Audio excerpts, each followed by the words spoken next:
ঐতিহাসিক ইমামবাড়া নবরূপে সেজে উঠেছে হেরিটেজ কমিশনের অর্থানুকূল্যে।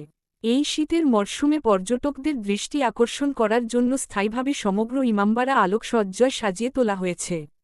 বড়দিনের আগেই আজ রবিবার সন্ধ্যায় চুঁচুড়ার বিধায়ক অসিত মজুমদার, হুগলি চুঁচুড়া পৌরসভার পৌর প্রধান সৌমিত্র ঘোষের উপস্থিতিতে আলোকসজ্জার উদ্বোধন হল। এছাড়াও এদিন হাজী মোহাম্মদ মোহসিন এর সমাধিক্ষেত্রে নবনির্মিত শিশু উদ্যানের দ্বারোদ্ঘাটন করেন বিধায়ক। পরে তিনি হাজী মুহাম্মদ মোহসিন এর সমাধিক্ষেত্রে মাল্যদান করে শ্রদ্ধা জানান এবং শিশু উদ্যানে বৃক্ষরোপণ করেন। মোহসিনের এই সমাধিক্ষেত্রটি অসামাজিক কার্যকলাপের কেন্দ্রস্থল হয়ে উঠেছে বলে তার কাছে অভিযোগ জানান স্থানীয় মানুষজন এবং ইমামবাড়া কর্তৃপক্ষ। এ বিষয়ে তিনি ওই সমাধিক্ষেত্রে পুলিশি ব্যবস্থার আশ্বাস দেন। আজকে হুগলি ইমামবাড়া সম্পর্কিত শিক্ষক ও লেখক হাসমত আলীর লেখা একটি বইয়ের উদ্বোধন করেন বিধায়ক। আজকের এই অনুষ্ঠান প্রসঙ্গে বিধায়ক বলেন, পৌর প্রধান সৌমিত্র ঘোষ জানান, সাহিত্যিক ও শিক্ষক হাসমত আলী বলেন, ইমামবাড়া পরিচালন কর্তৃপক্ষ জানান। ব্যুরো রিপোর্ট, চুঁচুড়া নিউজ। ডিসেম্বরের প্রথমে এত লাইটিং, কি বলবেন? দেখুন, প্রায় 3 লক্ষ টাকা ব্যয়ে এই টোটাল অ্যারেঞ্জমেন্ট হচ্ছে। দেখেছেন তো, ভেঙে চুরে গিয়েছিল, এটা পুরো রিপেয়ার হলো এবং লাইটিং ব্যবস্থা হলো, পার্কের ব্যবস্থা হলো।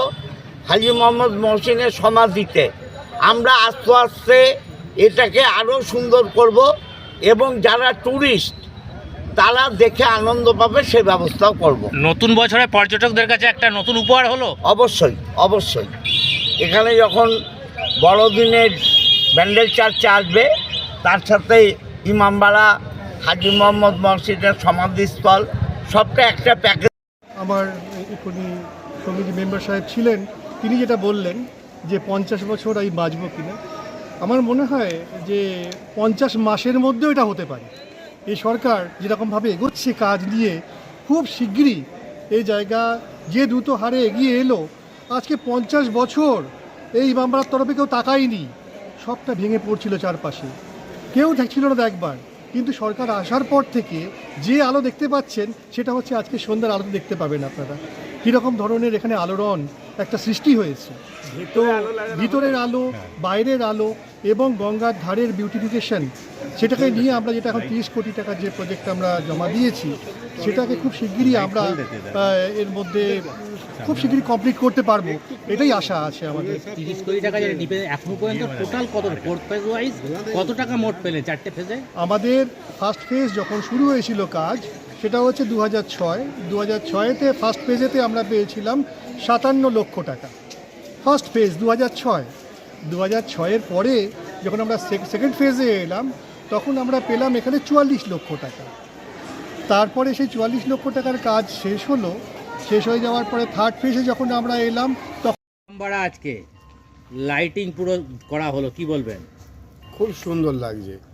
আমি তো রাস্তা দিয়ে যখন আসছিলাম, প্রথমে যখন এখানে ঢুকিনি আজকে, তার আগেই বলছিলাম ছবি নিতে হবে, এত সুন্দর লাগছে দূর থেকে। মানে এটা কি বছরের নতুন বছরের পাওনা? অবশ্যই 2026 সাল আগত, এই সময় এরকম একটা উপহার মানুষের কাছে বিশাল ব্যাপার। আমাদের যে কোনো ধর্মস্থান এরকমভাবে সুন্দর দেখতে লাগবে, তবেই তো সব মানুষ শান্তিতে বাঁচবে। কি বলবেন মানুষের উদ্দেশ্যে? আমি উপস্থিত মানুষদের উদ্দেশ্যে একটাই কথা বলবো, আমরা যদি এই যেমন ইমামবাড়া, ব্যান্ডেল চার্চ বা অন্যান্য যে হিন্দু ধর্মীয় স্থান আছে, এই সমস্ত ধর্মের যে আমাদের এই ঐতিহ্যশালী যে জায়গাগুলো, এইগুলো বাঁচলে, এইগুলোতে মানুষ আসবে, মনের মধ্যে যাই থাকুক দেখবেন এখানে এসে শান্তি পাওয়া যায়। ইমামবাড়ার ধ্বংসাবশেষের যে একটা ছিল, সেটা 4র্থ সংকলন লিখলেন, কি বলবেন? না, এটা 4র্থ সংস্করণ হলো, কিন্তু এই প্রথম সংস্করণটা প্রকাশিত হয় যখন আমি ছাত্র ছিলাম, কলেজে ফার্স্ট ইয়ারে পড়ি। তো তখন আমি দেখতাম যে বিভিন্ন যারা ইতিহাস প্রিয় মানুষ, দর্শনার্থী আসতেন, তারা এখানকার ইতিহাসটা খুঁজতেন, কিন্তু এখানে সেরকম কিছু ছিল না। তখন আমাকে এটা খুব ভাবালো যে যদি একটা এখানকার ইতিহাসটা তুলে ধরা যায়। তো আমি বিভিন্ন তথ্যসূত্র থেকে তখন সেই ছাত্রজীবনেই তথ্যগুলো সংগ্রহ করে একদম নিজের পকেট থেকে খরচ করে না, বাবার কাছ থেকে পয়সা দিয়ে আমি 1000 কপি বই বার করেছিলাম প্রথম, তখন আমি কলেজে ফার্স্ট ইয়ার পড়ি। সেই চলা শুরু, আর আস্তে আস্তে এটা সংস্করণ হচ্ছে। কলেজ স্ট্রিট থেকেই পাবলিশার প্রকাশিত হয়, এটা কলেজ স্ট্রিটেও পাওয়া যায়, বিভিন্ন জায়গাতেও পাওয়া যাচ্ছে।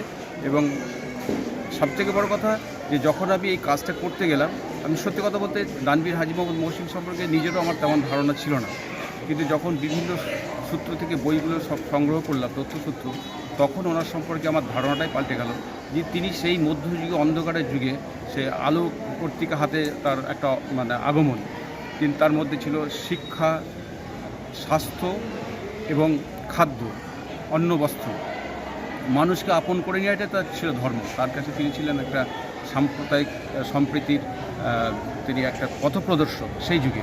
এবং তার যে দান ধ্যান যা কিছু আছে তার মধ্যে কোনো জাতি ভেদ বর্ণ কোনো বৈষম্য নেই, মানুষ পরিচয়টাই তার কাছে ছিল সবথেকে বড় পরিচয়। এই বিষয়গুলো ভীষণভাবে আমাকে আলোড়িত করে এবং আমাকে মনে হয়েছে আমার যে তার যে এই ভাবনা, তার যে এরকম আদর্শ, তার যে মূল্যবোধ, তার যে চিন্তা চেতনা, এগুলো মানুষ জানুক। বিশেষ করে যেখানে যারা এখানে ইতিহাসপ্রিয় এবং দর্শকরা আসছেন, তারা তো